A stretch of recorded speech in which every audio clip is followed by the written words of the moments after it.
So next is trauma in pregnancy. It's V45.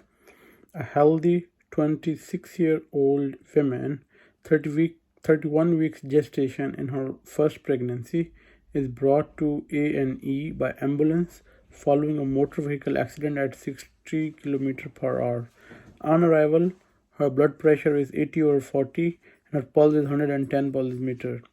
What general precautions should be considered in the resuscitation of the obstetric patient following major trauma? So, multidisciplinary management involving the emergency physician, surgeon, neonatologist, and obstetrician should be there.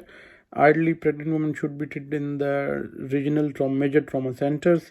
Primary resuscitation should be taken as other non-pregnant patients, with emphasis on the potential intracranial, interabdominal, pelvic injury. Maternal hypovolemia should be aggressively treated. Supplemental oxygen is recommended. Once the mother has been stabilized, a prompt assessment by senior obstetrician is necessary to assess the gestational age, fetal well-being, evidence of obstetric complication. Vaginal examination and speculum examination may be indicated. Finally, resuscitation of pregnant women should be undertaken at 15-degree left lateral position, as there is a risk of aortocable compression from the gravid uterus in women lying supine, with a consequent risk of fetal hypoperfusion.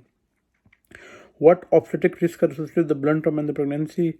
Placental abruption 40%, preterm labor, uterine rupture less than 1%, direct fetal injury, and obstetric complication may occur immediately at the time of impact or may be delayed for several hours after the incident. What physiological changes of pregnancy are important in trauma in pregnancy? So, an increase in cardiac output of 1 to 1.5 liters per minute and 50% increase in maternal blood flow, and an increase in the maternal heart rate by 10 to 15 beats per minute, most pronounced in the third trimester, and a physiological fall in the blood pressure the second trimester, with a gradual increase to prepregnancy level towards the term. The blood flow to the uterus is 600 ml per minute at term, and this is potential for catastrophic hemorrhage if the uterine musculature is disrupted.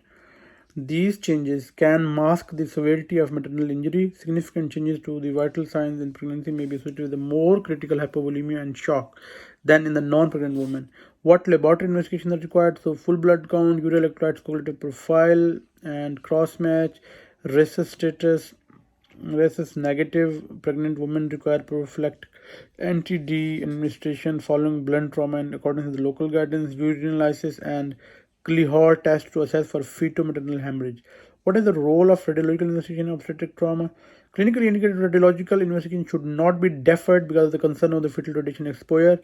No single diagnostic procedure delivers a radiation dose sufficient to threaten the well-being of a fetus in mid to late gestation. Plain X-ray pose minimal radiation exposure, although CT exposes the fetus to twofold rad, that is 20 to 50 milligray of radiation. Animal studies indicate that fetal malformation risk only at threshold exceeding the 10 rad, that is 100 milligray, particularly at more vulnerable early gestation age.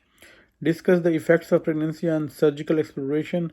Diagnostic laparoscopy can be performed at all stages of pregnancy. After 20 weeks, the gravid uterus reaches up to the level of the umbilicus, so port placement needs to be adjusted accordingly. Pregnancy causes elevation of diaphragm, and chest tube placement is generally 1 to 2 spaces higher than the normal. At gestation of 24 or more than 24 weeks, fetal monitoring intraoperatively and postoperatively should be considered, and concomitant cesarean plus minus hysterectomy may be required in the severe trauma. Pregnancy itself has a significant risk factor for venous thromboembolism, so adequate thromboprophylaxis.